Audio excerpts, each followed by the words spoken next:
Hello and welcome to our 8th session for the Light Body Manifestation Program. I'm Mercedes Kirkel and I am happy to be back with all of you.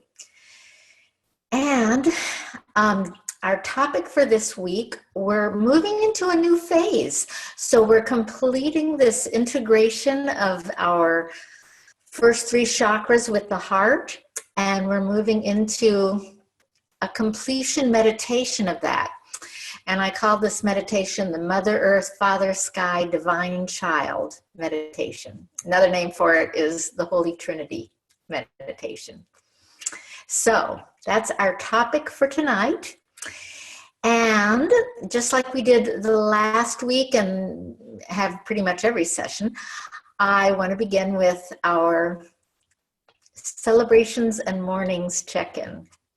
So I want to review what we have been focusing on since our last session. And I'm looking at 4 major areas here. The first is integrating the first 3 chakras with our heart chakra, and that's the root, the sacral, and the solar plexus chakras with our heart. So that's one of the areas. The second one that we were working with was heart responding to anger. The third one is continuing our process of getting in touch with yeses and nos, and specifically what we added in the last week was working with receiving a no in a heart-relating way, heart-based way. And then finally, anything people may have noticed relative to what we discussed last week about 3 different ways of relating to free will: dependence, independence, and interdependence.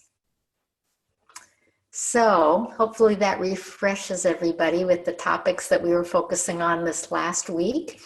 And I'd like to open it up for sharing celebrations or mornings relative to any of these topic areas.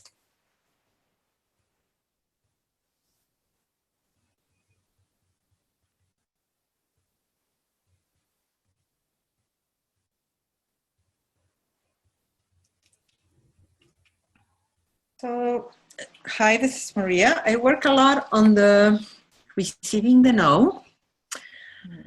And I realized that it was equally hard to receive a yes.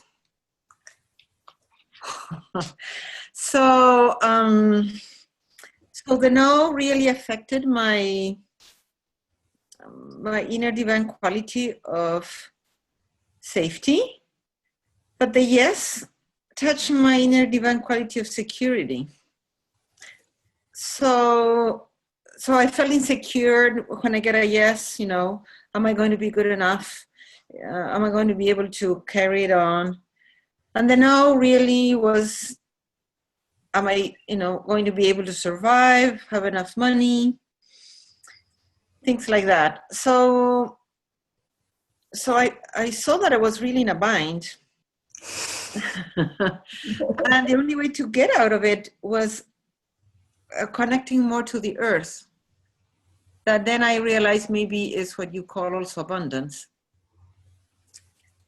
And so I've been working on that to the detriment of the other areas. I have to say I haven't done much with the anger or anything else. I have mostly been working on the yeses and the nos. And it was good. It was good to see how deep those things reach, that you live with them and you hope they'll go away, but it's good now to have some skills to work with them, not feeling so much a victim of them. Yeah. Yes. So first of all, I want to say that I really support you in going with what's calling to you.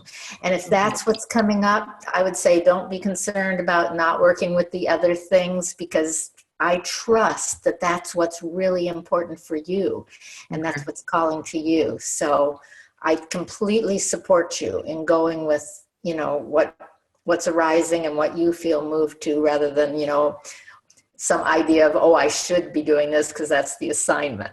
Okay. I'd much rather have you go with what's really alive and, calling to you. And the second thing was relative to the yeses. You said that it had to do with would you be good enough? And there was a second thing that you said, I can't remember.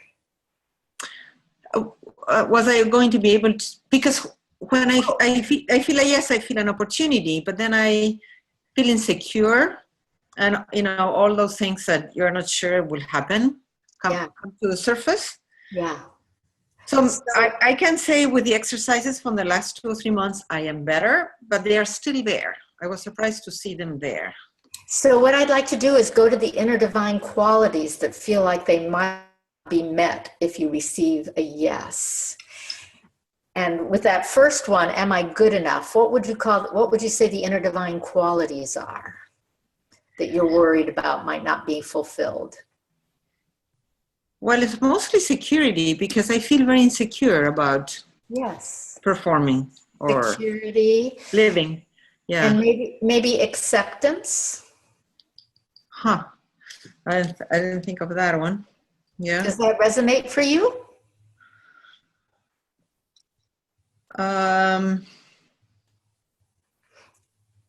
Yeah, in a weird way. In the sense that I can accept it that it's there, but it's hard to accept it that it's related to me. Yeah? No, I mean acceptance by others. That you will be accepted by others. Yes, because when the yes allows me to show myself, and that is where the acceptance come in. Yeah. Right. And maybe like you said, security, and I'm imagining maybe also some safety, some emotional safety. Yeah, emotional safety. Yeah. Mm-hmm. Yeah. And then the other one was whether you'd be able to do the thing. That sounds like competence, like trusting your own competence. Yeah, trust definitely came up. Yeah. All right. So trust, security, safety, acceptance. Yeah. Great. Now, my next question is, when you say you found that connecting with the earth helped, I'm wondering if those are the same inner divine qualities that you felt fulfilled in connecting with the earth, of trust, security, safety, acceptance, or if they were different ones. Well, I discussed this with Joy the other day. Basically, what I found was that my relationship to Earth was more a masculine trait.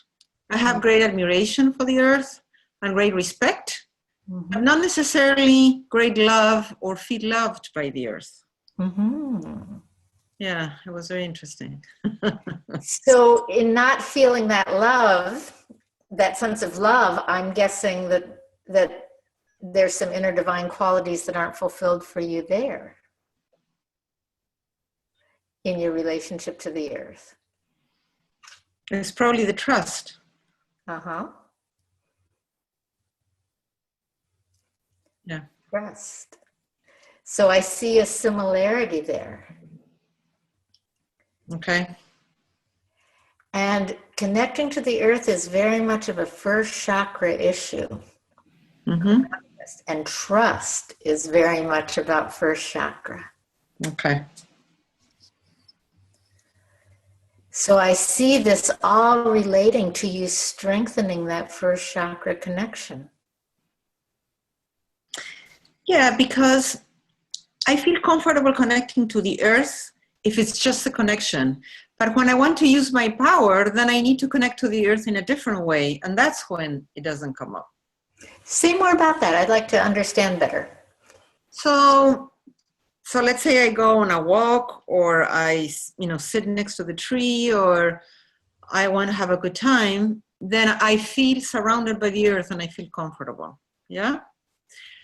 But if I have to use my own powers, I feel that they come from the earth. And that one I don't trust. It's like I'm going to misuse them. How do you want to misuse them? I don't have a how. It's something deep.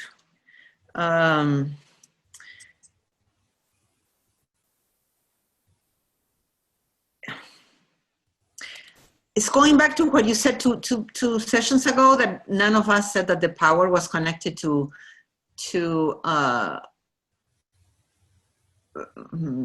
domination or things like that. Mm-hmm. But interesting enough, I'm afraid to misuse that power.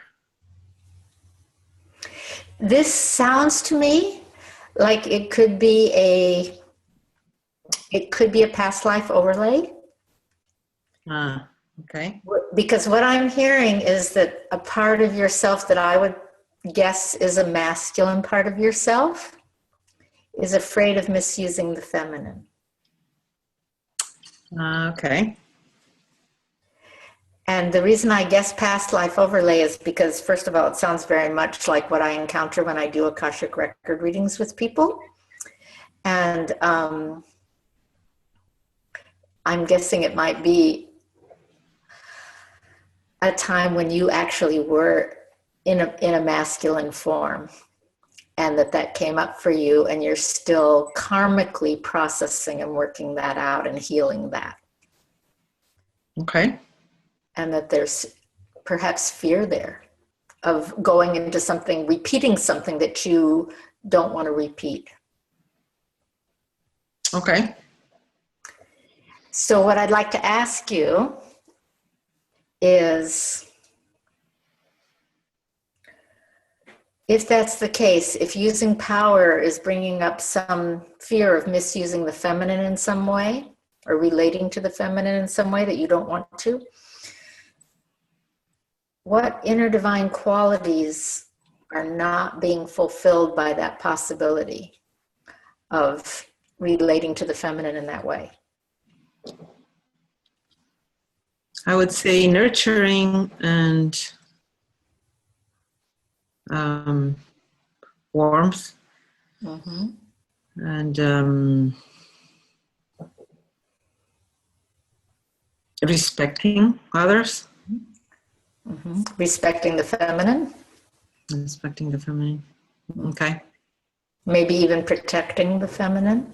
Yeah, protecting the feminine. Mm-hmm.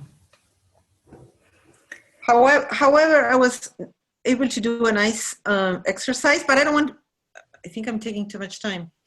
Well, I'd like to stay with this just a little, because I feel like we're close to something here. So what I was able to do was go to that place in which I felt secure and Trust. safe, and I have trust. You know, that place in which the environment doesn't bother me because I'm myself. Mm-hmm. And I was able to bring the earth with me, and then I was able to merge the earth with to bring it inside me like a little ball. Mm-hmm. And I felt that was something that it will take some time to process, but that the earth and I will have some work to do. I'm not sure how to say it. And so that it will take some time, but I was happy to be able to go to that place, and as you said before, bring with me what was causing trouble and pain, and make peace with it. So here's what I want to ask you. Can you imagine the possibility of engaging your power in a way that also nurtures and protects the feminine?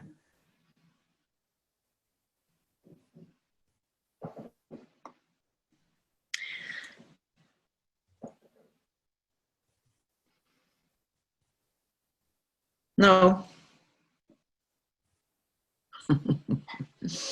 I can do it inside me, but it's hard to bring it out. Yeah. Okay, I'll take that. I say start inside. Okay. And let it organically grow to begin to show you how that could manifest outwardly. Okay. Thank you. I really appreciate that. No, thank you. Okay, I'd love to hear from other people about your experiences of working with the material this week, your celebrations and mornings.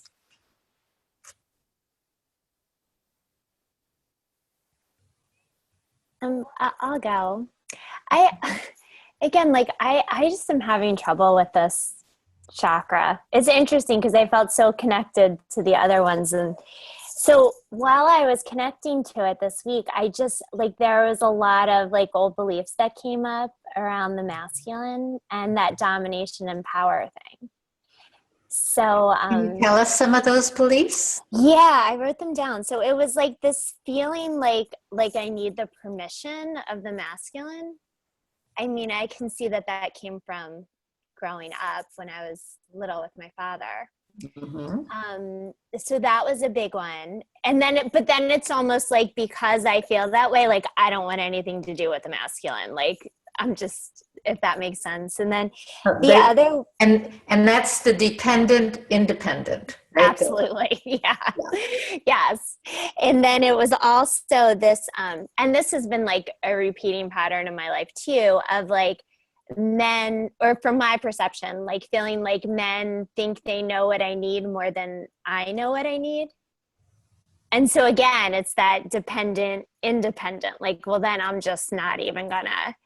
Mm-hmm. So, so then I definitely am excited for some private coaching sessions with you, because I feel like you have this sweet spot of bringing the masculine and feminine together. And it's just happens. And I'm oh my gosh, it's so beautiful when it happens.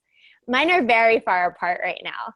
Mm-hmm. And I just felt I kind of got stuck here because I was I was trying to think well, what do I do? It's almost I suppressed my masculine energy and I don't trust it at all. And I was thinking what inner divine quality I feel was coming up for me around this. And it was sovereignty, respect, trust, and mattering.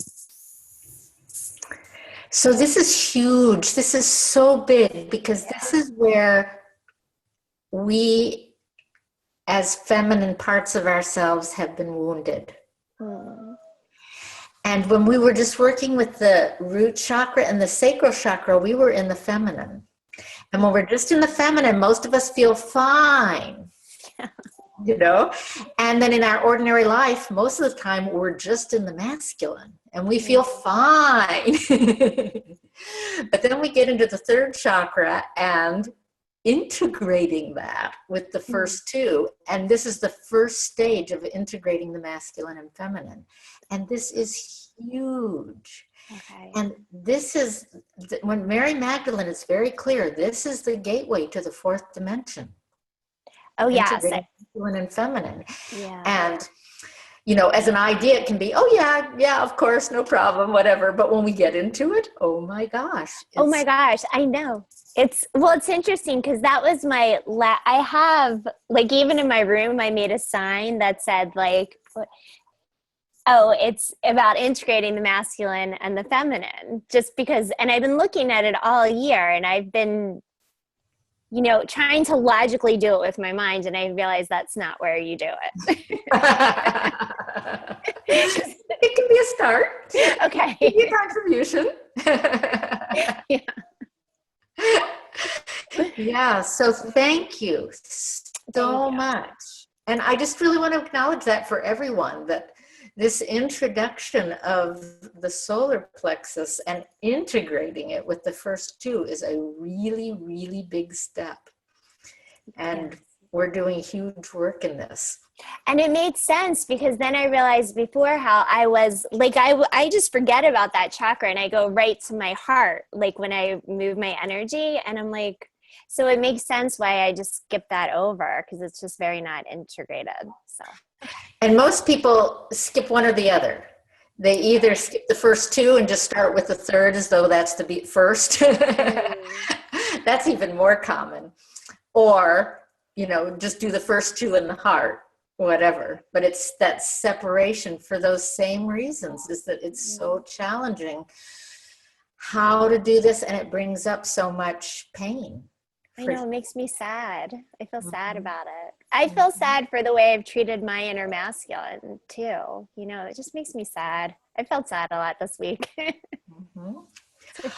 Oh, and that reminds me, I want to share something that I'm so excited about. I got a download this week about some next stages of my work that I'm going to be doing. And one of them is, and I mentioned this when I first talked about the new spirituality of communion. I mentioned that there would be a cycle of celebrations, and that two of them would be at the solstice, the winter solstice and the summer solstice. And that the winter would be the celebration of the masculine and the summer would be the celebration of the feminine.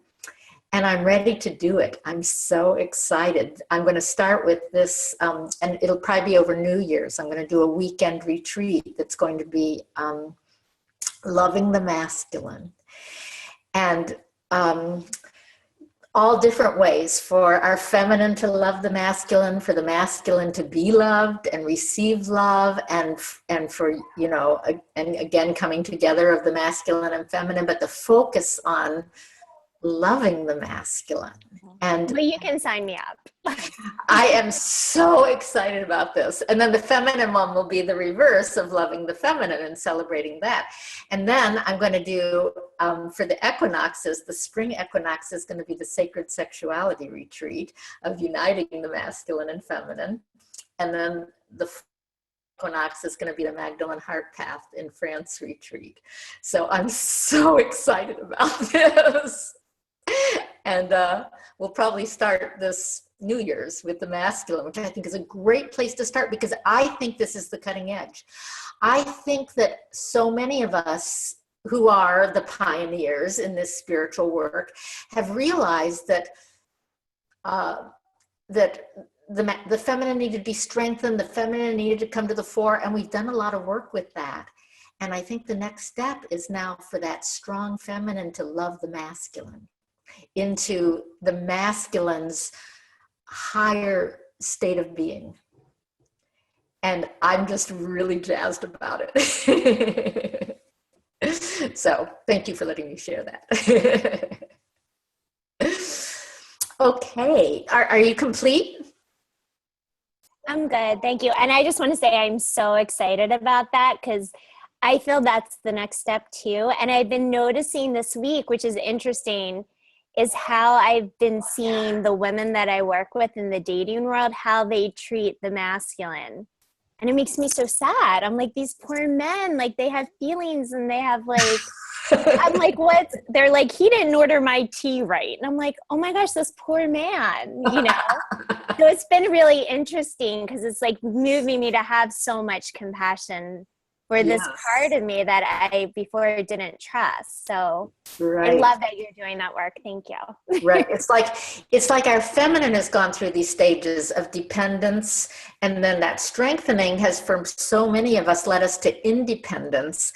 And now it's the stage for the feminine to come into the interdependence. And that's where loving the masculine and uniting with the masculine will come in.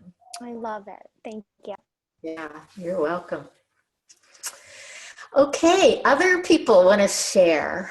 I'm giving longer time today because I just feel this is so important for, especially this moment we're in that is kind of a transitional moment from where we've been to. We're going to be starting a whole new phase. So I really want to hear what's going on for people.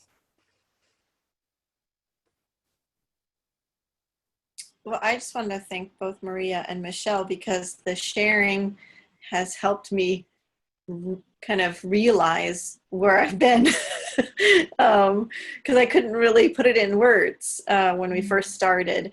And so I think I'm probably the opposite of what Michelle was just talking about, where the first two, I shut off, and then I go from heart to the solar plexus. So, and the aha moment, and then living in this polarity of the dependent and independent has really come out. And and especially at work, an understanding of how like just structures and how they're set up so much to be to have this dependence kind of hierarchical structure instead of, and then all these issues with personal relationships.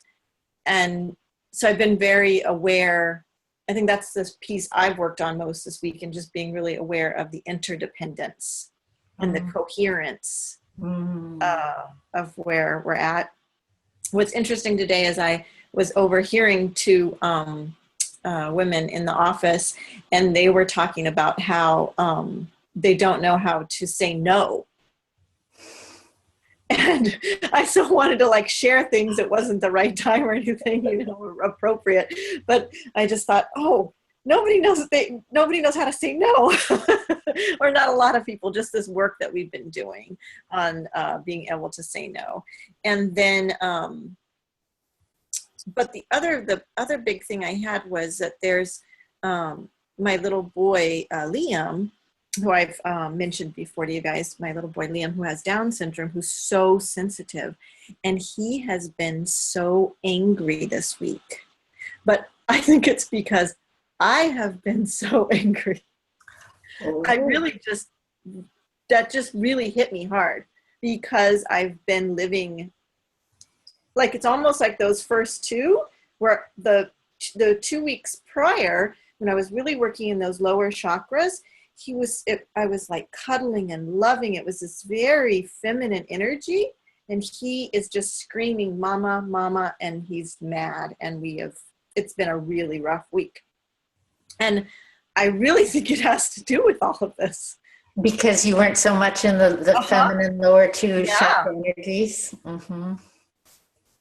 But I had that did not connect until, I don't know if it was Maria or Rochelle or a combination of how that integration has not, mentally I understand it, but haven't really been experiencing or doing that or feeling that integration. And if you could give voice to that anger, what would the anger be saying?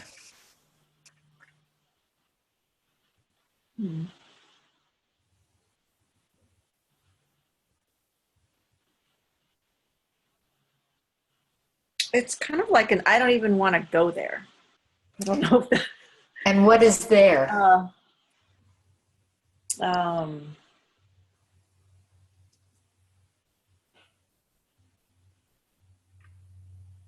I don't know, I guess to that,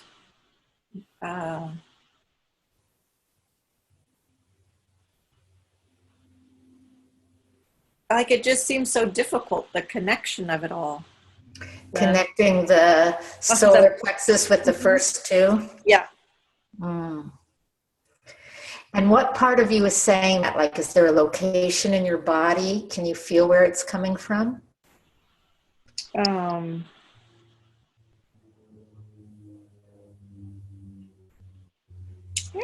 would definitely say it's in that like second chakra area. Mm.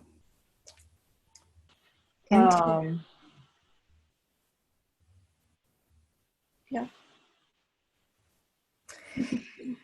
So, which makes me sad when I go there. Yes, I think you went right to the underlying emotion of sadness. Mm-hmm. And what are you sad about there? Talk to your second chakra. Ask the second chakra, what are you sad about?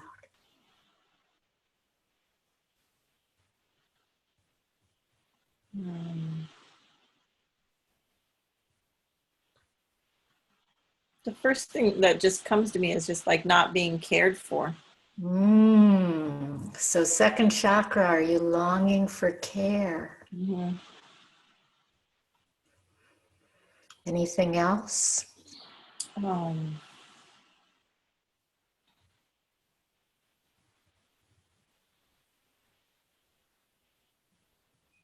it's so interesting because it's almost like a little bit of a void, almost a little bit of it's like, I don't know if at first I thought maybe it felt like really blocked, but then it was almost like, it kind of feels like a nothing, like a void kind of feeling.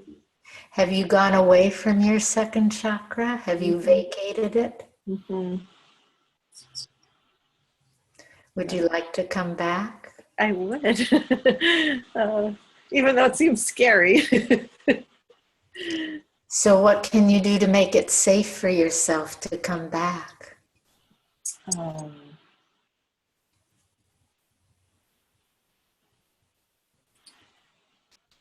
What I want to do is just put my hands there, because then if I start to think about something, then I just am thinking, I'm not.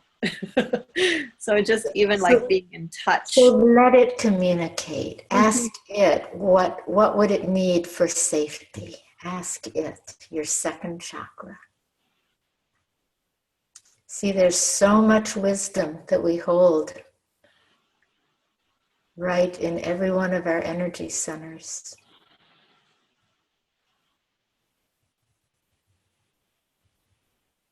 It's really loving my second chakra. Loving my, what I was getting was like loving my fallopian tubes and ovaries and uterus and, this whole area. And I'm kind of guessing from what you're doing, your face is so changing as we're talking. Okay. I just want to reflect that. It's beautiful. And what I'm guessing is that one of the actions is touch. Is that right? It feels very different to have my hands here than not.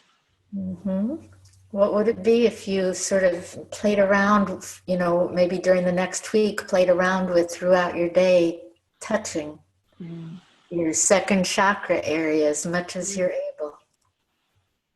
Nice.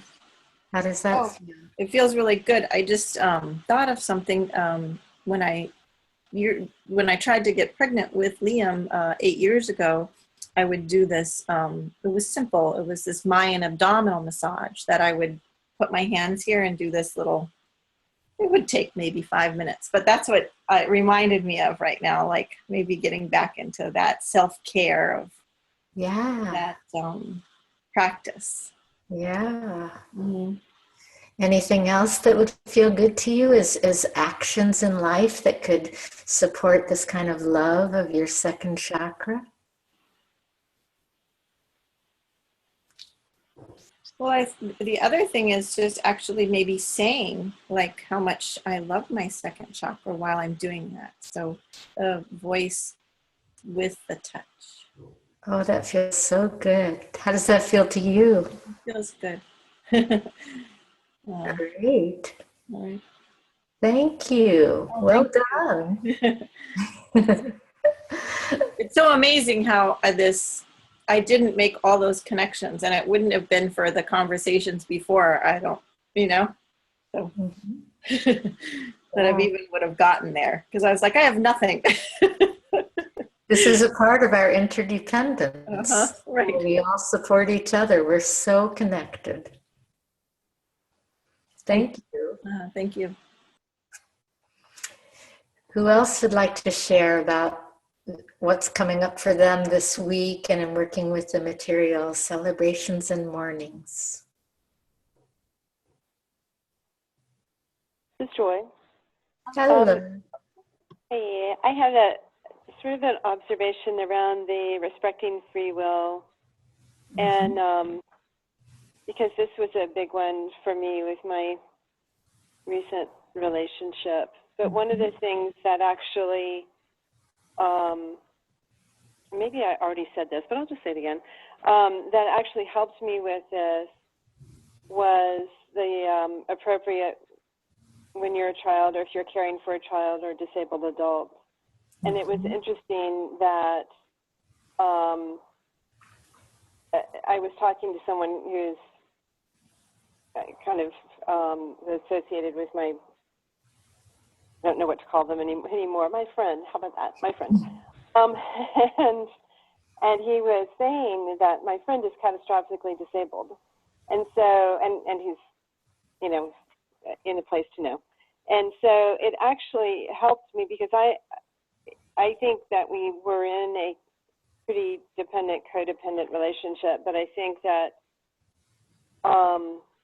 and so I've struggled with, sort of, going that, going sort of the other way, going towards independence, and it really helped me to feel like I had made some good decisions both ways, because I didn't cut everything, totally and just go done with you. But I did, pull back to be able to take care of myself. And so it was just sort of affirming for me. So thank you. Wonderful. Thank you very much.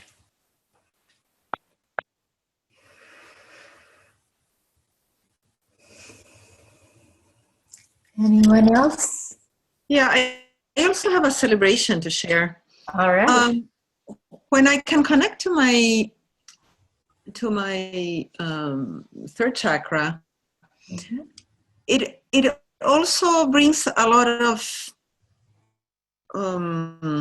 life to the body, and I'm able to breathe better and relax my shoulders, and I feel more whole. So it is also a good feeling. Yeah. Yeah. I celebrate that. Thank you.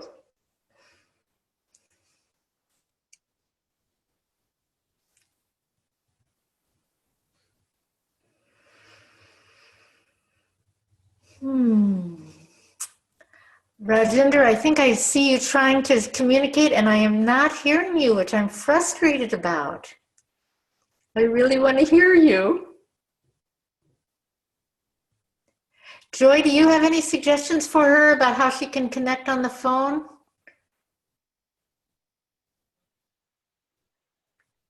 Just to unmute, you have to do *6 on the phone. I don't know if that helps. Nope, still not hearing. And just make sure that you called in on the number that's related to the Zoom number and not the other number that Mercedes gave us. Oh, right, not the teleconference number. Yes, Right. Thank you. Good point. Right. No. Sorry. Oh, I really want to hear from you. Okay, well, if you're able to find a way, feel free to unmute yourself and chime in. Maybe she can chat. If you want, you're welcome to chat. It might be, it might be slower than you're comfortable with, but you're welcome to do that. Okay.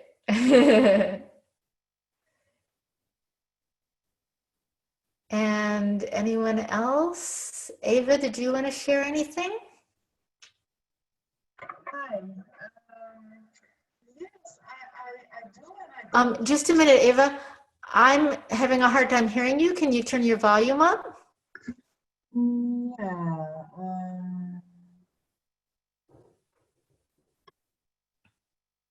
My volume is 100%. Okay, I'll turn it up on my end. Okay. Yeah, well, I'm feeling a bit disappointed in myself in a way, because I'm not up to speed with you all regarding to the exercises. And for me, it's important to share because I'm feeling it all the time. But there's something else that's happening, and it's completely congruent with everything that we talk about.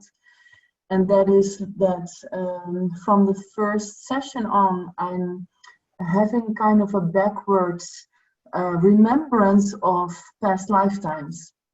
And all the lifetimes that I encounter are congruent with the information and the chakras that we talk about. So now I am somewhere in Mesopotamia, and it's all about the rightful use of power and the non-rightful use of power. So it's congruent, but it's kind of strange to be engaging in it this different way. Thank you for sharing that. I really appreciate that. And I just want to underline that everyone will go through this in their own way, and really encourage as much as possible for people to trust their own process, and that even if it looks different than what sounds like everybody else is going through, I trust that each person is going through what's right for them. Yeah, I'm very happy that you tell that, because I do have the feeling that I will get to the chakras eventually, but this is the most important thing for me now. But it feels like, maybe a bit strange to not be engaging in the. And I'm thinking that you are engaging the chakras. You're just engaging it through this pathway, but it sounds like you're very much on the track of the energies that we're working with, and that's all the chakras are, our energy centers. Yeah. So it sounds to me like you're very much engaging what we're doing. Okay, in that regard, then I'm on track, because I'm engaging with it every day, almost every minute of the day. So, yeah, thank you for clarifying that for me. I'm very glad that you spoke up, and that's so important, because to a certain extent, everybody will go through it in their own way, and some differences may look bigger or smaller, but everyone's path will be uniquely theirs, and based on what each person needs, it's different. And where we need the healing, where our strengths, where our challenges are, I think Spirit is always giving us what we most need for our growth, and listening to that is so important, and I really support that. Thank you. Yeah, thank you. Can you hear me now? I can! Yay! All right. It's kind of weird. Feedback. What do I do? Yep, I got feedback too. Mute yourself on your computer.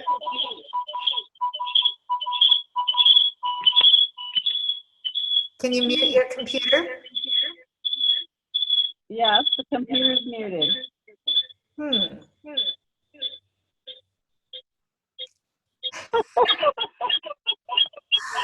Maybe walk away from the computer a little bit.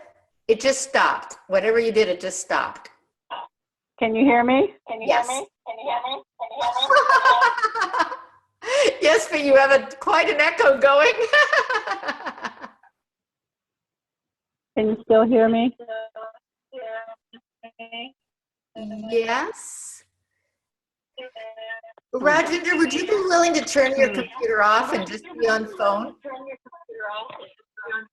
Okay, yeah.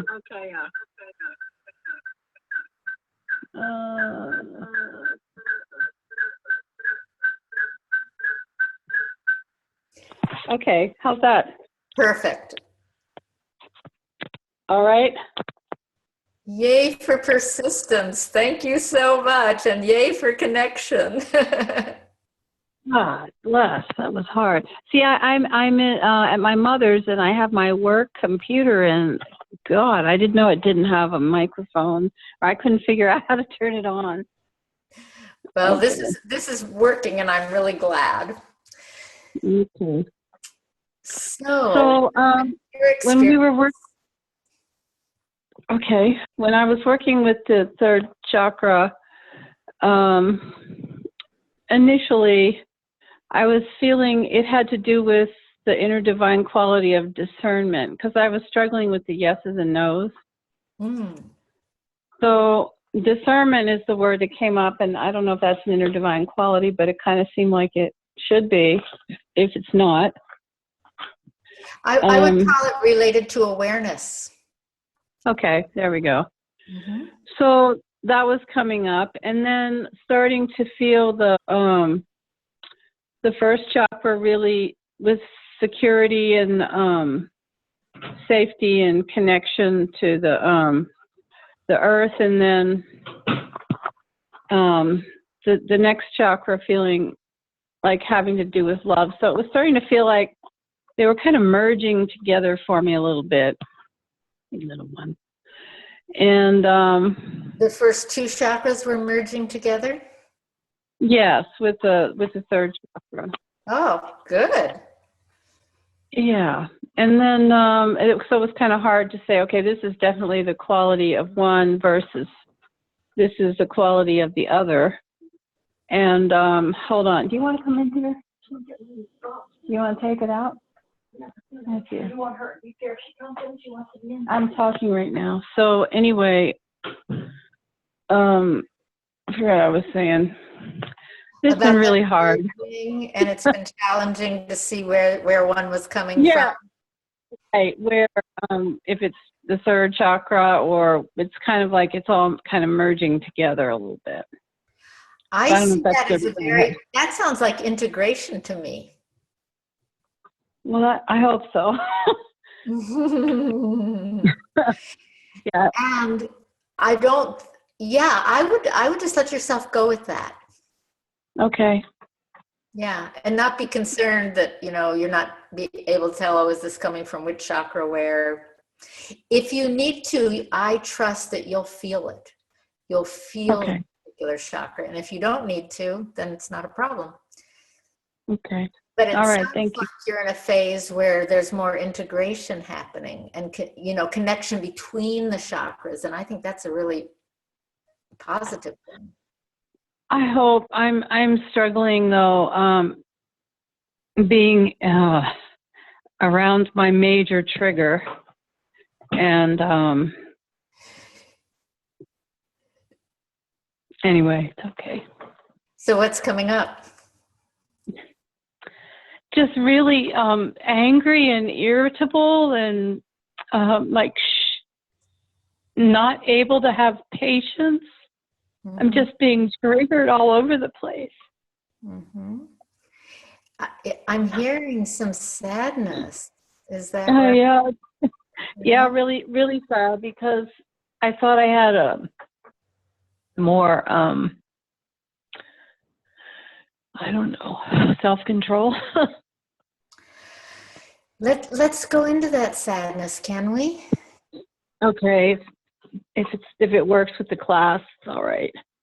Yes, this feels right on track to me with dealing with, responding to anger. And it's what I'm seeing with you and someone else who was talking about anger, or maybe it was Maria, was right away going into what's underneath, which feels so wonderful. I mean, I see this happening. It's like the connections are happening quickly, and that's wonderful. So I'm sensing. I'll look at it like that. What was that? I said I'll look at it like that. Yeah, because I hear that you're really in touch with the sorrow underneath the anger. And that's, to me, that's very strong. That's powerful, and that's growth. So tell us about this sorrow say some more about the sorrow.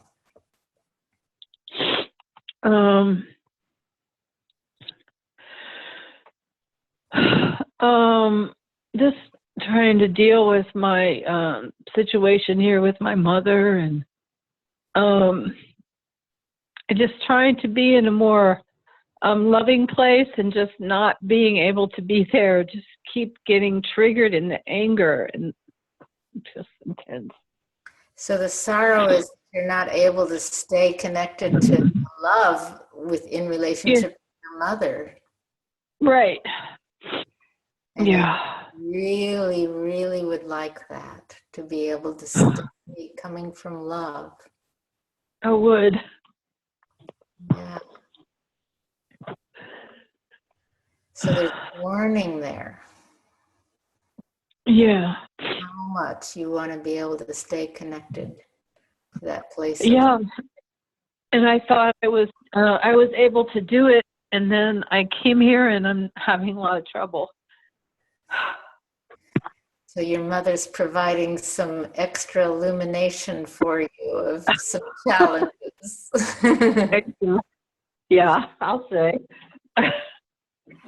So can you give an example of one time when you have felt this anger come up?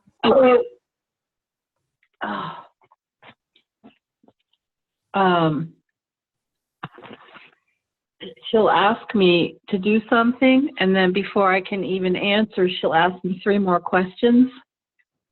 And it's like her mind is racing and anxious, and I can't like even interact with it. It's so like awful for me. Okay.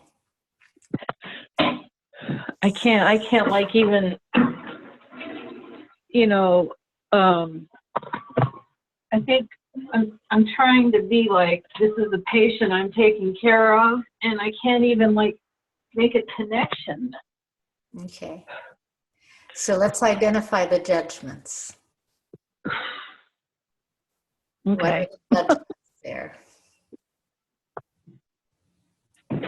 The judgment is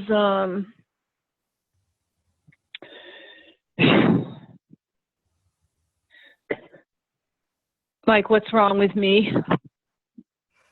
I heard others. That may be in there, but I heard some other ones first.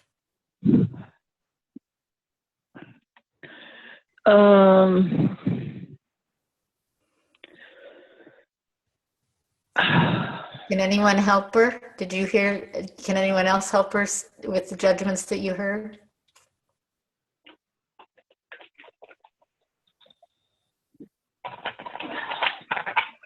I think something like I should be able to deal with this.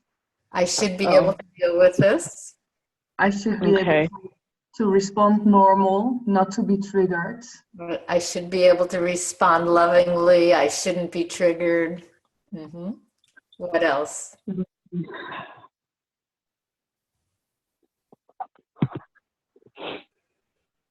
Anyone else hear any others? She should. I heard she should be different.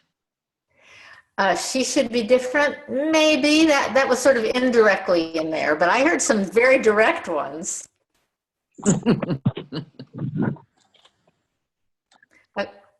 Anyone else want to try? Okay. Here's what I heard. She's a patient I should be taking care of. Yeah. Right? Yeah. And there was something you said relative to that. I can't connect with her or something like that. Did you say that? Yeah. It's like when I'm with a patient, I'm able to make a connection so that I can discern what that person needs or wants, or and I'm having difficulty doing that. Okay. You don't have to sugarcoat it. It's okay. Because these are helpful. These are going to guide us right to the inner divine quality that you're struggling with. So I can't connect with her. She's a patient I have to take care of. I heard those as the primary. And then then your reaction to that was, there's something the matter with me. I shouldn't be having this reaction. I should be loving, that kind of thing. But that to me was secondary. That's your reaction to the primary, and the primary was the judgments about her. Right? Yeah. Okay, so let's stay with the primary. So I can't connect to her. She's a patient I have to take care of, and I can't connect to her, and she's only in her mind. That was the other one. Yeah, mind is racing. Her mind is racing. Yeah. So hear how those are all judgments? Everybody tuning into that? This is the first step with anger, is you cull out the judgments by bringing them to consciousness. So let's set those over to the side just for now, those judgments of her mind is racing, she's a patient I have to take care of, I can't connect to her. Set those over to the side. Okay. And then see if there's a different emotion there other than anger.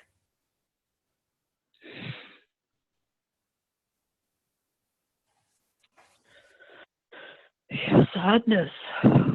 Sadness.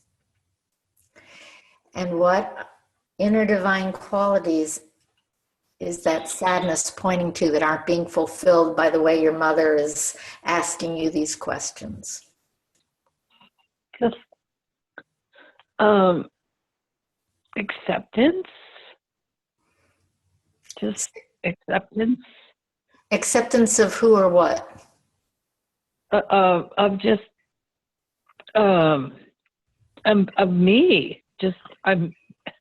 Oh, okay. Okay. So being accepted. Yeah. All right. What other inner divine qualities?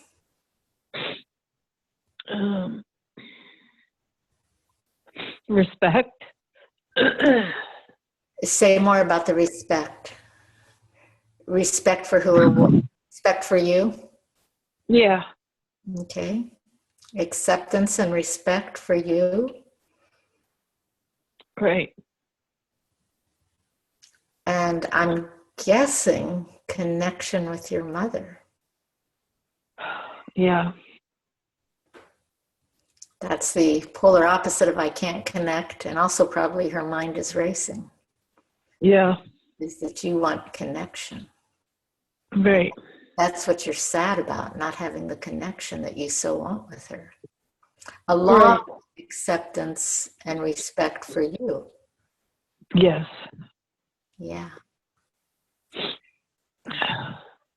So now take that in, that you really, really want and need connection with your mother and acceptance and respect from your mother for you.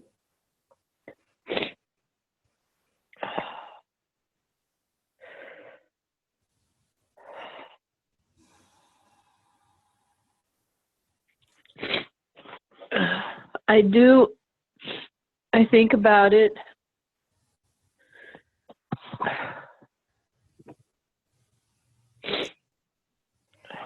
And then I don't know if it's possible. Yeah, so we're not going to go the root of the mind. Okay. We're going to go through your inner divine qualities. Okay. So I want you to go to the place inside of you that knows what it's like to have the qualities, the pure qualities of connection and respect and acceptance fulfilled. Okay. And when you can feel that, let us know. Okay.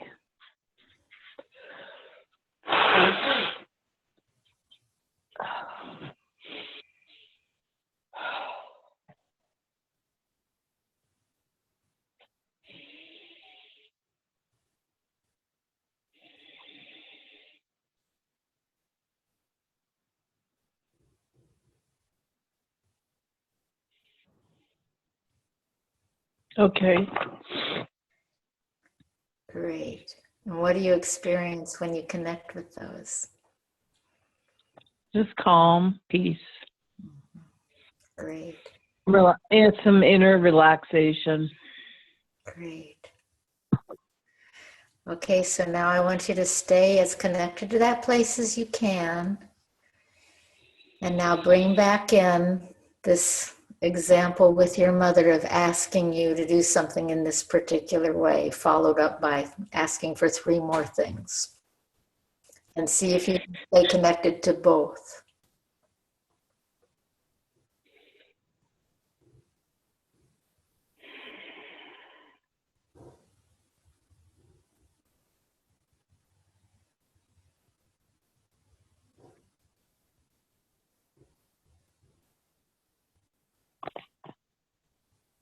Okay.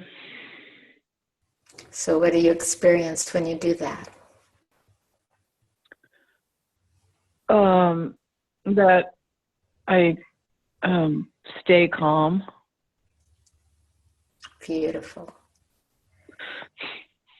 And now the last step. Oh no, one more step. We're not done. Okay. Are there any actions that you would like to request of yourself or anyone else, including your mother, to support you staying connected to this place of calmness and your inner divine qualities of connection and acceptance and respect. Anything you would like to request?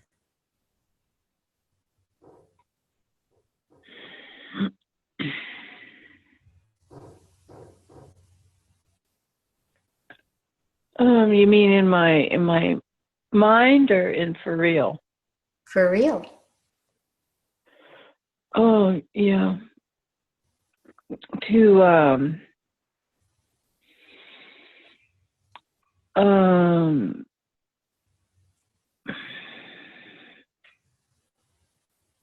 well, like we play music instead of running the television in the house.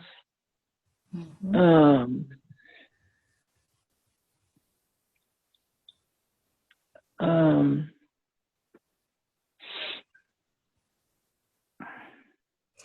But keep it really connected to the initial stimulus. The initial stimulus was when she asked you to do something and then asked you 3 more questions right after before you can even answer. So keep it connected to that. That's the circumstance we're addressing. Okay. I can request her to let me answer one before I get asked another one. Yeah. Yeah.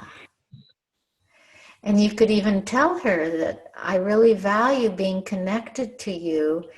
And also it's really important to me to feel a sense of, respect from you for me and acceptance of what I have to offer and what would really help me. And this is a key thing when you're talking to other people, is to immediately connect the inner divine quality to the request. Because if you don't do that, they'll tend to hear criticism. But if you immediately move it right into request, then it tends to move them past that rough spot where they hear it as criticism. And they can hear, oh, this is what you'd like, and that's why. And it becomes a whole piece then. So if you say, what would really help me, I'm thinking is, when you ask something, if you would give me space to answer before you ask more questions. Would that work for you? How do you feel about that? Okay. Well done. How does that feel to you? It feels better because I did that, but I wasn't in this calm space. So it feels better to be in the calm space and then be able to say that. And she'll feel that. And very likely her response will be very different because she'll feel that. Yeah. Yeah.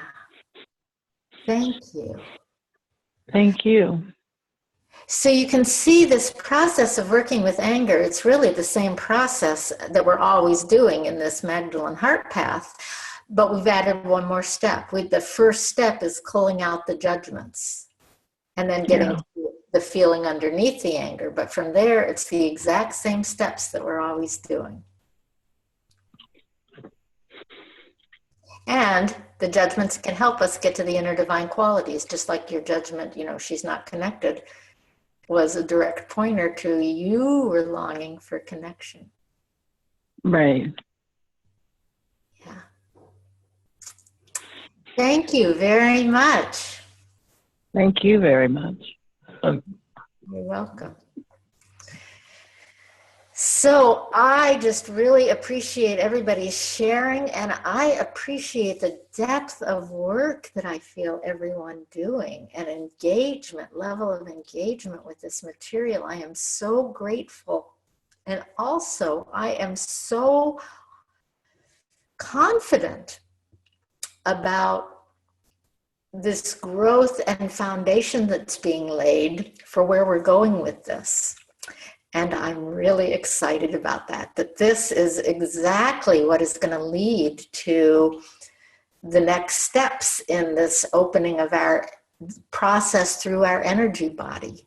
So I just really feel a celebration right now, especially from hearing everyone's sharing and how much I see this work being integrated and moving in all different ways in all of you. It's so I don't know, wonderful, gratifying to hear. And I'm feeling very, very confident about this process. So thank you all so much for sharing that. And also, I absolutely believe that each of you contributes to all the others because we're so much alike. and in some ways, I think, you know, and we all have our own piece of the pie that we're doing. And in some ways, we do it for the whole. We do it for ourselves, but we also do it for the whole. And when we do a piece of work and transformation, there's a way we contribute to who knows what. And I believe we're all contributing to each other through the work that we're doing, that we do also for this whole group. There's a reason why this group is together and how we're supporting each other in this process. And I think it's very, very real. And then beyond that, I think it changes the world. Every time we do that kind of growth and transformation, that energy goes out to the world, and we have no idea in what ways, but I feel like it has changed the matrix of the world in a very real way every time that happens.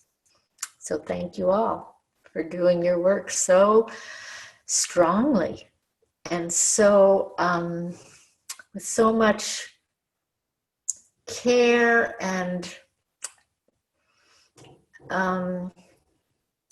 what do I want to say? It's something about that you're really following the process and letting yourself go into it and letting it work through you in a very complete way. And I feel people's openness to allowing this work to change you. So thank you so, so much. So with that, I want to start to shift. And what I'm going to do from here, well, first thing, one of the things I want to say is that early on, a number of sessions ago, I introduced the idea about the fourth dimension being founded in sexuality and sexual energy, and that this is very connected to what Mary Magdalene talks about this uniting the masculine and feminine being the gateway to the fourth dimension. And we've already started that uniting through this work of integrating the lower three chakras, and now we're going to build on it. And there are 3 different very key points in this process that we're going through in this whole program that are very much about uniting the masculine and feminine in our energy bodies in different ways. And what we're going to introduce here is the first one. And it has to do with connecting ourselves energetically to Mother Earth and Father Sky, and then uniting those energies through our heart. And calling that in, the power of both, into ourselves and uniting that at the heart. And so this is a really key moment we're at in moving forward in this process. And my sense is that this will continue and deepen the work you're already doing, this integration of the first 3 chakras. And I think it will support it. My hope, my anticipation and my hope is that this is going to make the process easier for everyone. You're calling in some big powers through this meditation of connecting with Mother Earth and Father Sky. And you've done a lot to lay the foundation in yourself for opening to this and working in conjunction with it. So I am again excited about this and look forward to hearing the results of where this takes you. So with that said, I want to call up my notes here and see what else I need to say about this. Okay, so this connection with Mother Earth, Father Sky, and uniting the 2 within us is a key piece for going into the heart. And this is sort of the transition meditation It's completing this initial foundation work we've done. I've seen these first 8 weeks as laying the foundation for going in the heart energetically.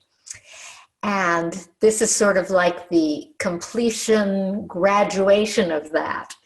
And then where we're going to go after here is into more specific work of just focusing on the heart and how we enter into the sacred energetic kingdom, the realm of the energy realm of our heart. So, this connection is essential. This connection with Mother Earth and Father Sky. And it's one of the things that many indigenous cultures were almost always aware of and connected to. And one of the things in our, what you could call modern world, that has gone away from the more indigenous orientation, it's one of the things we've lost, is this connection to Mother Earth and Father Sky, to the point that we can do what we're doing to the earth, you know, in our world today in so many ways, because we're so divorced from it. But this never would be the case in these more indigenous style cultures, because they knew the great importance of this. And this is an energetic orientation, that there is an actual frequency, you could call it a vibration, that we receive when we're connected to Mother Earth and Father Sky, that is energetic food. In the 3D world, our food is physical food, but in the fourth dimension, it starts to become energetic. And this is part of what sustains us, literally, is our energy connection to this frequency that we receive through the earth and also through the sky. And this is part of what indigenous cultures knew. And in ceremonies, indigenous cultures would almost invariably call in Mother Earth and oftentimes Father Sky, but at least Mother Earth. That was sort of considered ground zero. And there are some indigenous people who say that we will not make this shift into the fourth dimension until we make this reconnection with Mother Earth and Father Sky. And it makes sense to me, because it's so much the container for our being and allowing us to move into this next stage of being in the heart and starting to be moving toward the fourth dimension and the fourth dimensional reality. So what I want to do is go into an extended meditation, a guided meditation, for helping, hopefully, all of us connect in a very real way with Mother Earth and Father Sky. And then out of this, what I'm going to have you do during the week is a meditation practice based on this, where you're in your daily meditation doing this again in a simplified form. You won't have to do it in this very detailed form that we're going to do right now. Although, of course, if you want to, you are welcome to go into as much, to recreate this to whatever extent you want. But it's not necessary. You can go in a much simpler, streamlined form. And we'll talk about that afterwards. But first, I want to begin with this meditation, and then afterwards talking about what people experienced in the meditation. So, any questions before we go into this?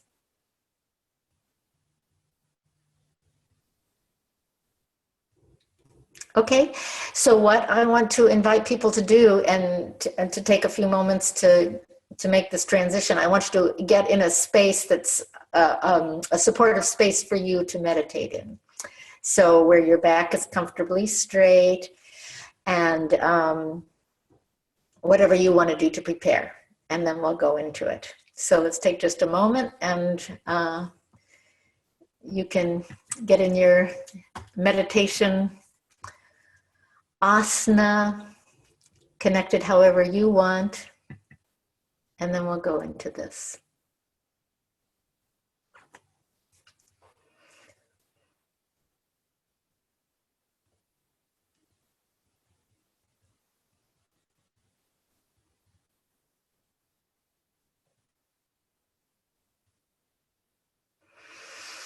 Okay. So allowing your eyes to close. And beginning with relaxing your belly, letting your breath drop all the way down into your pelvis.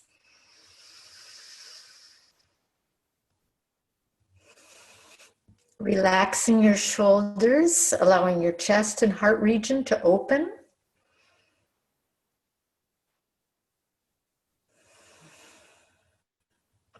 Relaxing the back of your neck and your jaw so that your head is balanced on the top of your spine.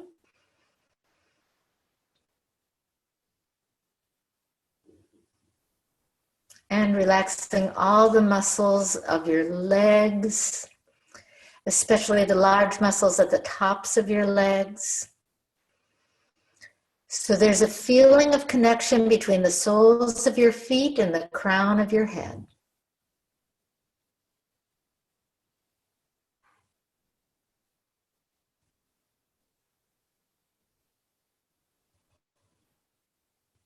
And then shifting your awareness to the heart. We're going to take several breaths to and from the heart as though you're breathing with your heart. Breathing in. And then exhale. And as you exhale, releasing anything you want to release at this time. And again, inhale from the heart. Exhale, release. And then once more, inhale. And then exhale, release. And then just relaxing your breath, letting it come and go on its own natural rhythm. And what I invite you to do now is to feel the presence of your angel. The angel who we connected with at the beginning of this program, who is still with you. To feel and know the presence of your angel right now. And then begin to breathe together with your angel as one.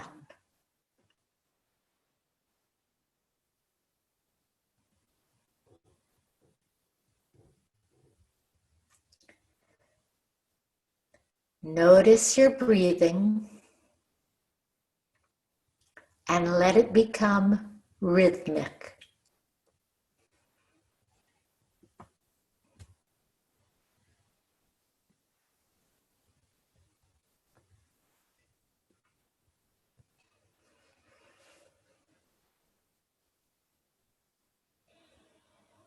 And now, in whatever way feels right to you, ask your angel for help and support in this meditation of connecting with Mother Earth and Father Sky.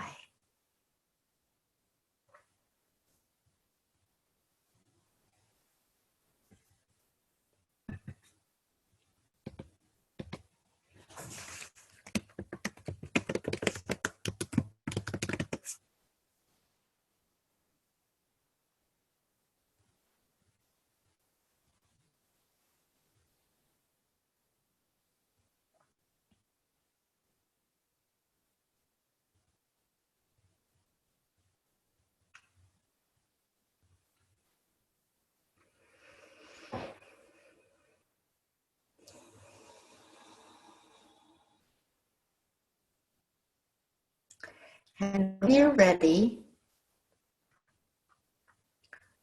I'm going to invite you to shift your attention to some place on earth that you feel is the most beautiful place in the world. And this could be anywhere. It might be a mountain setting with trees, lakes, and rivers. It might be a tropical beach, perhaps a sandy desert, or a beautiful garden. Any place that you perceive as beautiful.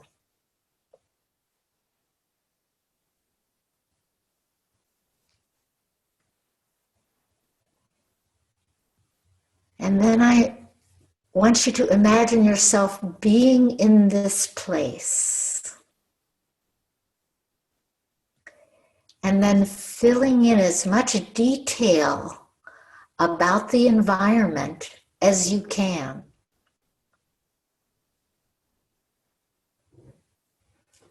See the contours of the land or the water.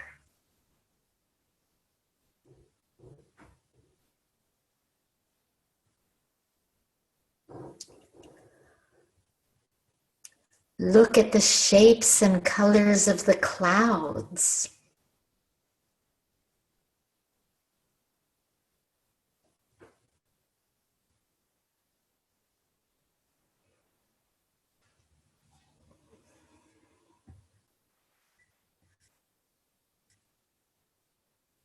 Smell the smells of the earth around you.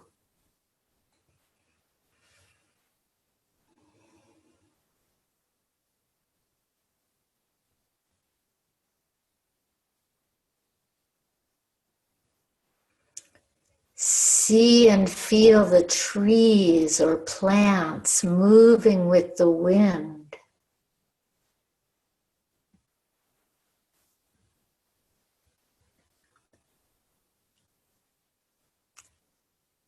Touch the earth or the water.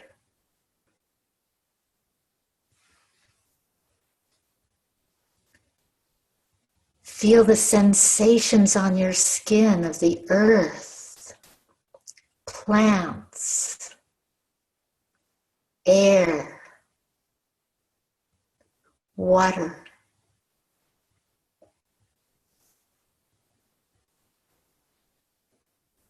Feel the warmth of the sun.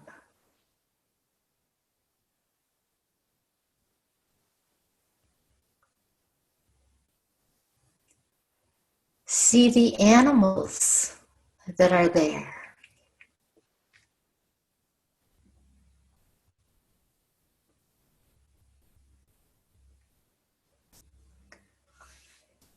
Begin to feel your love for this place.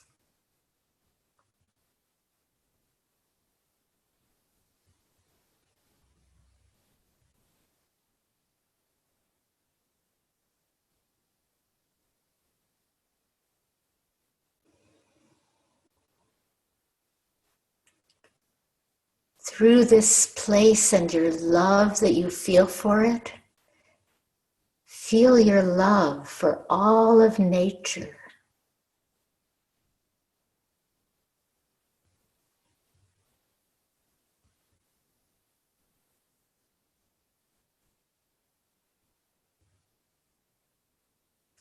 Let yourself grow into this space of love with nature until your heart is beating with the warmth of your love.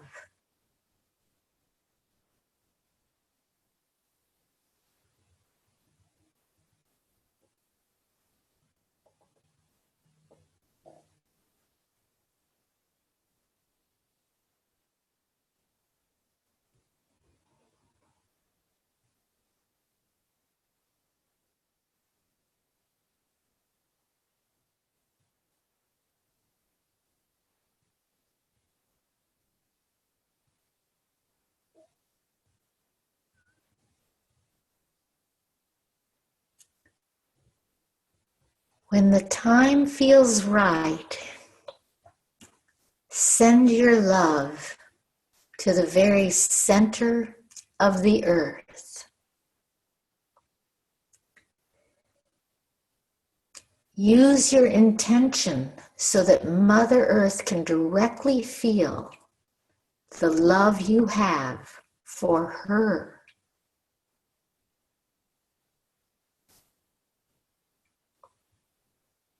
The center of the earth is the heart of Mother Earth.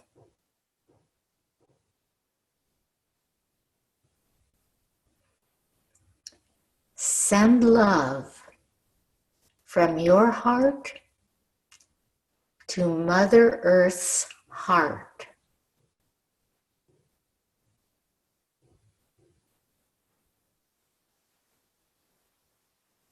If you wish, you can place your love into a small sphere to contain it and send it to the mother. But it is your intention that is most important.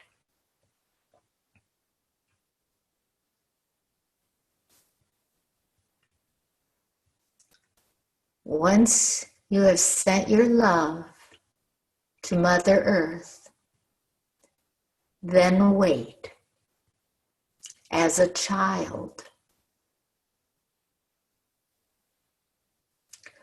Wait until Mother Earth sends her love back to you and you can feel it. She will always send her love because you are her child and she loves you absolutely.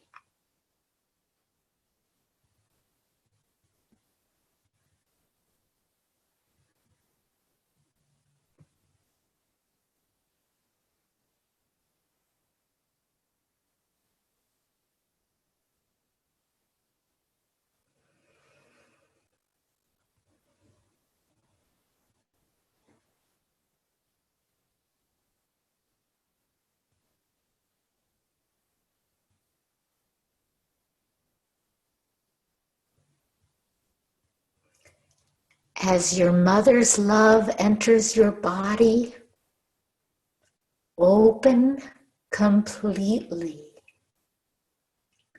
allowing her love to move anywhere throughout your body.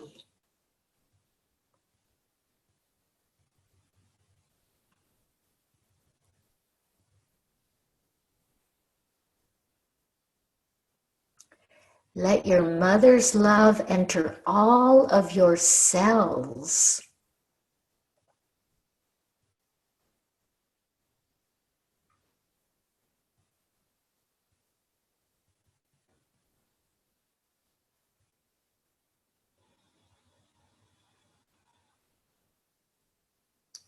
Let her love move throughout your energy field.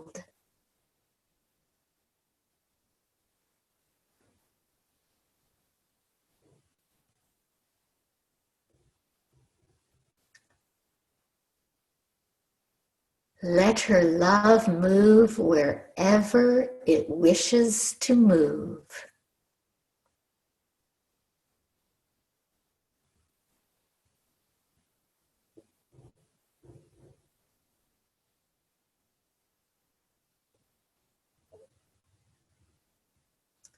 Feel your mother's beautiful love surrounding you and filling you.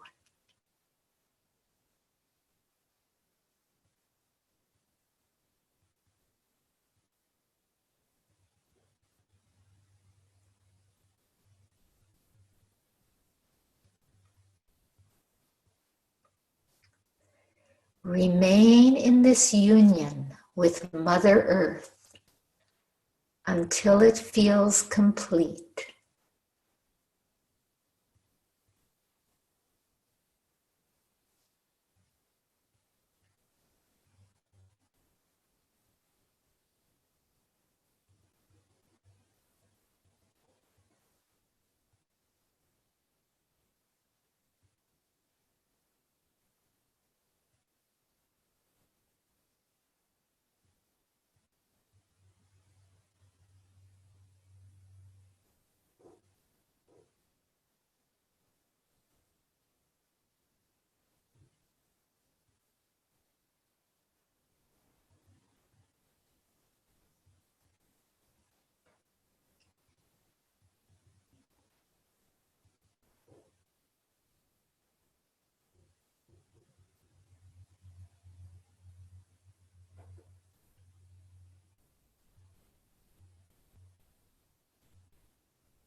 at the right moment, which only you can know, and without breaking the love union with your mother, begin to look to your Father, your Heavenly Father. Look to the rest of creation beyond the earth.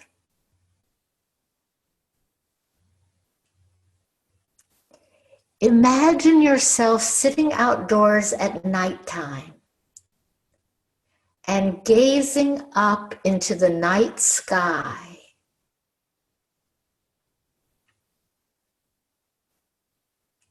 See the Milky Way as it stretches across the heavens.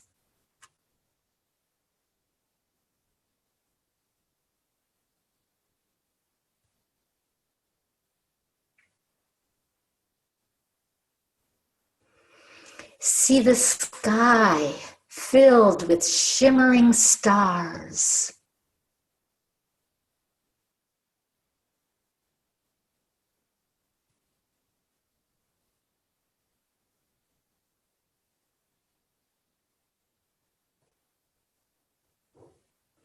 Watch the planets and the moon slowly sweep across the sky around you and the earth.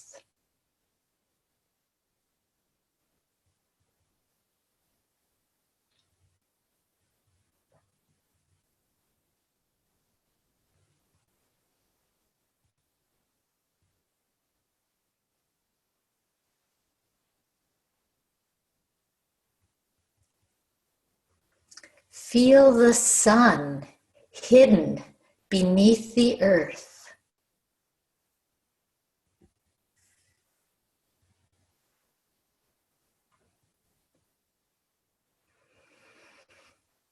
Realize the incredible depth of space.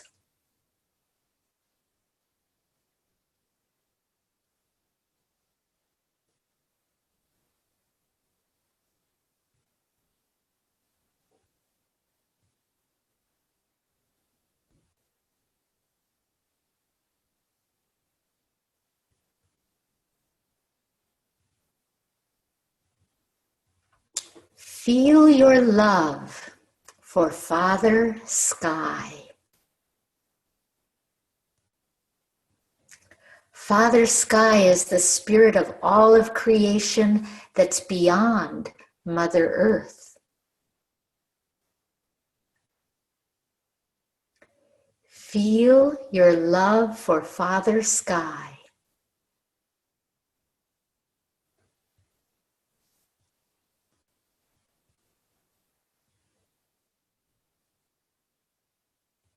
When this love becomes so great that it can't stay inside you any longer, let it move into the heavens with your intention.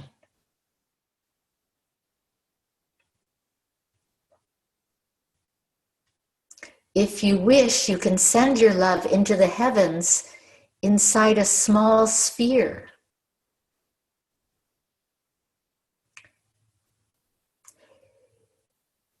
You can send it to the unity consciousness grid around the earth. If you don't know what this grid is, don't worry. Your intention is what matters.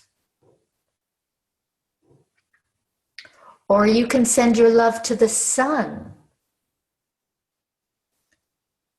or the Milky Way or the great central sun of our universal system.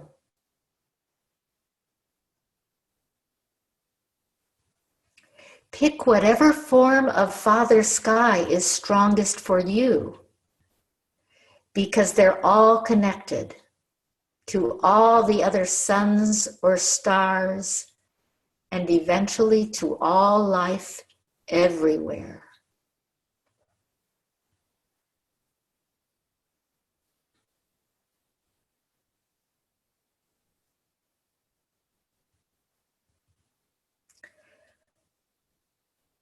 When your love has been sent into the heavens to the Divine Father, again, let yourself wait. Wait for the Father to send his love back to you in the form of light. He will always do so. You are his child forever, and the Divine Father will always, always love you.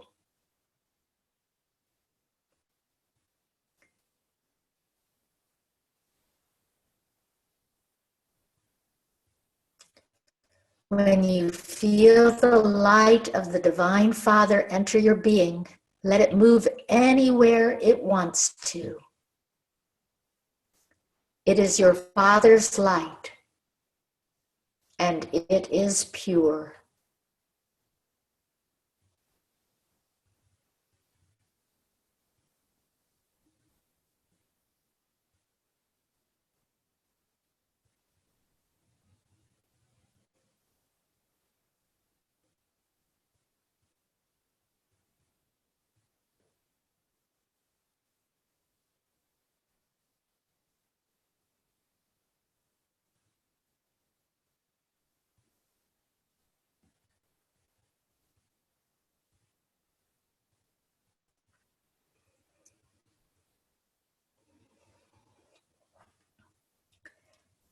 And now connect with your heart and feel the love that Divine Mother and Divine Father have for you.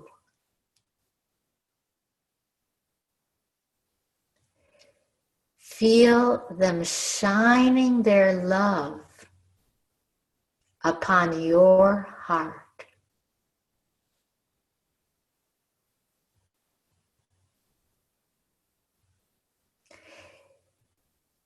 Feel the Divine Mother and the Divine Father on either side of you.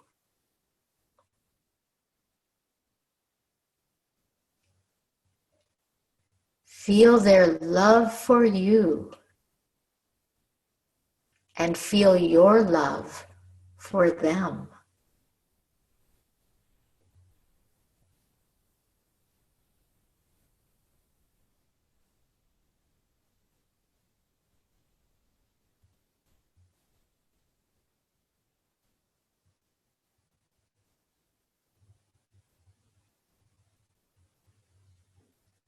Feel the love that the Divine Mother and Divine Father have for each other. Feel how their love for each other is made manifest as you.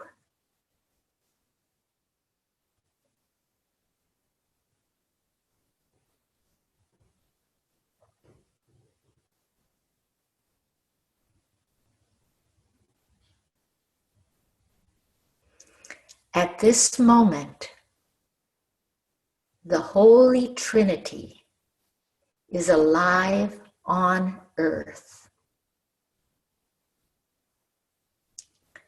The Divine Mother and Divine Father are joined with you in pure light and love.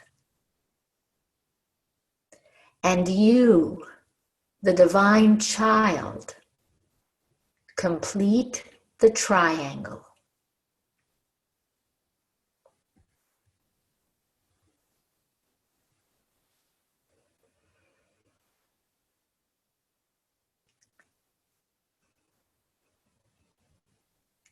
Let yourself rest in this Holy Trinity.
When you're ready, begin to gently bring yourself back into the space of our meeting and returning back to our connection once again with each other.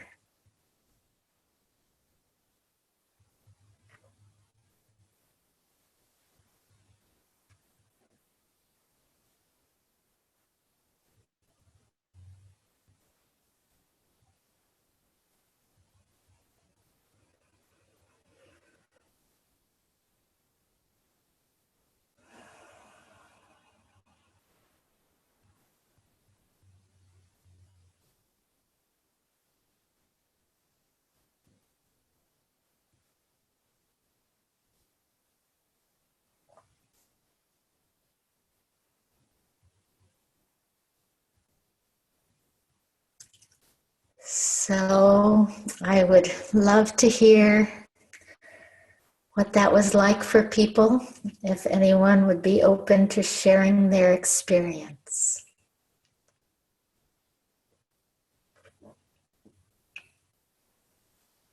Hi. Yeah, it was interesting. It started with, I was already calling in Archangel Michael, and he was behind me. So when you said, let's call in your angel, I thought I would go with him. And he was like standing behind me and pushing on me, like pushing me in my body. And I really felt that I have this incarnation, how do you say it? Like I don't want to be incarnate. And that the reason why I'm having these past life memories is to show me why. And that it's, he actually told me that it's really, there's no other way. I have to be here and I have to go through it. So that was kind of interesting and brought up emotion for me. And then What emotion?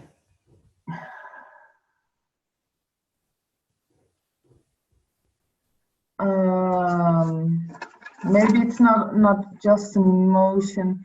How do you say it? Like I accepted it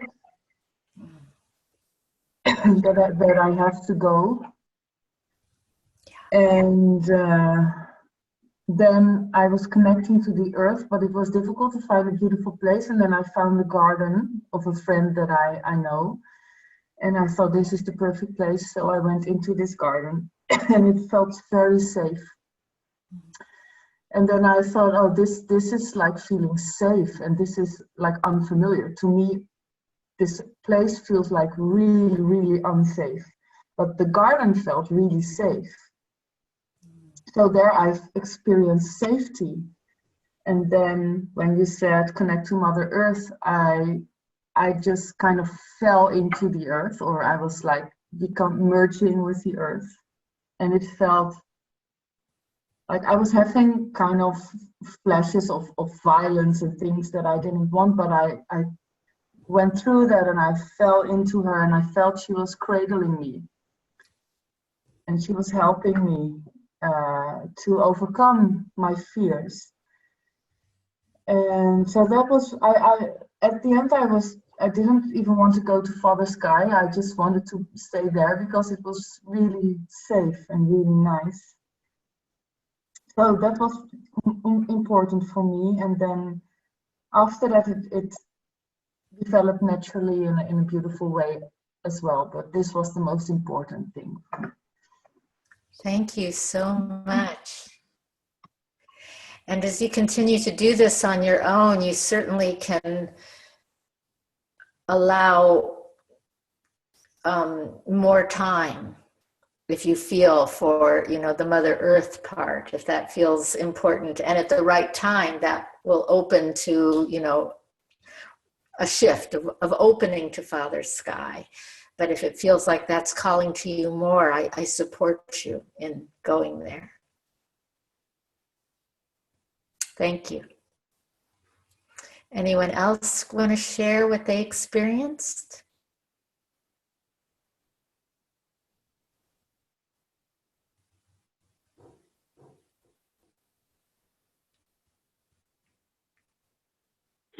Hi, it's Rajinder. Hi. I experienced extreme relaxation. I and missed that. calm. Could you And say that again, Rajinder? I said I experienced extreme peace, calm, and relaxation. It was really good. Throughout the entire thing or a particular part?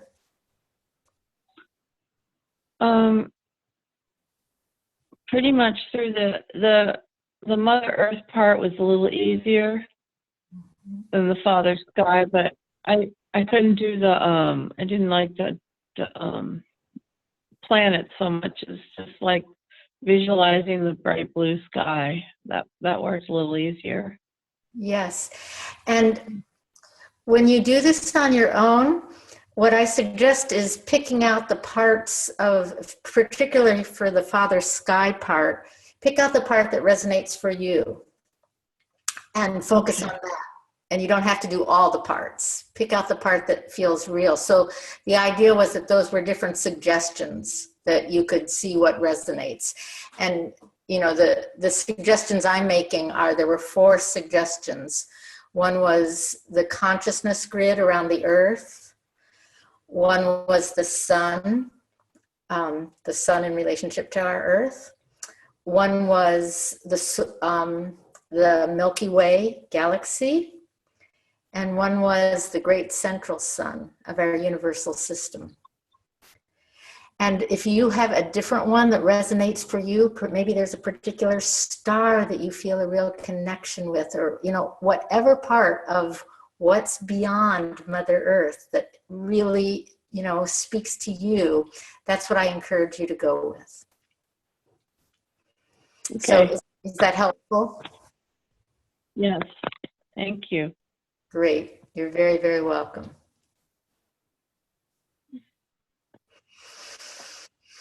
We probably can hear from one more person. Would someone else like to share? I'll just say that I tried on the different pieces, and then I really got that sun connection. And then with the sun connection, it was extreme. It was very healing, like a purification almost. Like the ray came from the sun to me, but then it was many rays, all little rays, like almost like sacred geometry shapes you could kind of feel, I guess. And then the other interesting thing I'll say is from the start. So I felt the presence of my angels before you said to call in the angels, and then I had my angel that we started with the first meditation, and Ismael, and then I heard name Lazarus, and then I felt many beings. Like those were the 2 primary, one on the right and one on the left, but then I could feel many beings. And then what was the other thing that was interesting? Yeah, the purification of the sun, but there was one other thing. Oh, the dog, he's funny because I didn't want him to bark. I wanted to be like in this meditation. And so what's interesting is when I was at the beach, and it was pink sand and really warm pink sand, and the dog came and he sat on my feet at that moment. And he was completely silent the whole entire meditation on my feet. That's amazing. Not to me. The animals are very in tune with what's going on. Right. Yeah, now he's up running around and really, active. But the whole meditation, he was right at my feet. So, yeah. I see this all the time when I do readings with clients, that the animals so much want to be part of it and are really attracted to the energy. And oftentimes they're, completely calm and peaceful. And as soon as it's over, boom, they leave. Yeah. I still have that very radiating the heart piece is really that calmness and just this. I don't know. I can still feel that. Oh, magnificent. Thank you very much. Okay, well, what I want to go into now is our practice for the week. So I'm going to do screen sharing to go into this. And hold on just a second. I need to fix one thing here. Okay, so here we go. So this is a visualization of the meditation we just did, with the pink being the mother energy that's starting from the earth and moving upwards towards our heart, and the gold being the father energy that's starting above and moving down towards our heart, and the circle being the divine child at the center, us. And that's really important, to feel yourself as the divine child, which is the manifestation of the love, the result of the love of your mother and father, you, very specifically. So I hope you like my graphic. So here's our simplified form of that meditation that I'm encouraging, that I strongly recommend that all of you do throughout the week. And that is the 3 steps. First step, connect with Mother Earth. Send love from your heart to Mother Earth's heart, which is the very center of the earth. And then wait and receive Mother Earth's love back into your heart. So you're fundamentally making this heart connection between your heart and Mother Earth's heart, both ways. Okay? That's step 1. Step 2 is Father Sky. Same thing. Send love from your heart to Father Sky's heart in one form. Pick one form that feels strongest to you. And when I send out the notes, it has those 4 forms I was suggesting in it. But again, if you have a different form, go with what's right for you. And then wait and receive Father Sky's love back into your heart. And then the third part is feel the Divine Mother and Divine Father on either side of you. Feel their love for you and your love for them. Feel their love for each other, creating you as their divine child. And out of that creates the Holy Trinity. And rest in that sense of the Holy Trinity. So that's the first part. And what I recommend is that you start with this and then go into the same meditation we've been doing of first connecting with your heart chakra. You're already there, hopefully, from the last one that you've just done. And then going into root chakra, sacral chakra, solar plexus chakra. So it's connecting the two, the one we just did, and then the one we've been doing. Any questions about that? And I will send this out in the notes. Okay. And then my recommended weekly practices. Oh, here's what I was just saying about the feeling the connection between the heart, root, sacral, and solar plexus. That's the last step. Okay. Oh, hold on a second. There we go. Now the weekly practices, and only 2 this week, so simpler. The first one is to tune into your experience of Mother Earth, Father Sky, and yourself as the divine child throughout the week. And just, what do you notice? Tuning into Mother Earth, Father Sky, and you as divine child. What do you notice? And then the second one is, with your practice buddy, Begin with connecting through feelings and inner divine qualities, and then go into your experiences of these two things, the Mother Earth, Father Sky, and Divine Child, both in meditation and then throughout the week. And then also your first 4 chakras, integrating that in the meditation and throughout the week. So just sharing that with your partner, your experiences of both of those. Any questions?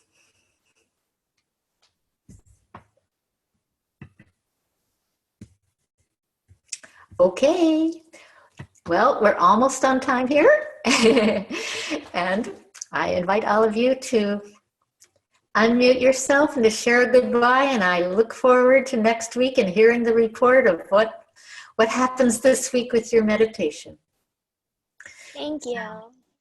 Bye. Thanks. Bye. Thank I you. love you all so much. Bye. Bye-bye. Bye. Bye. See you next week.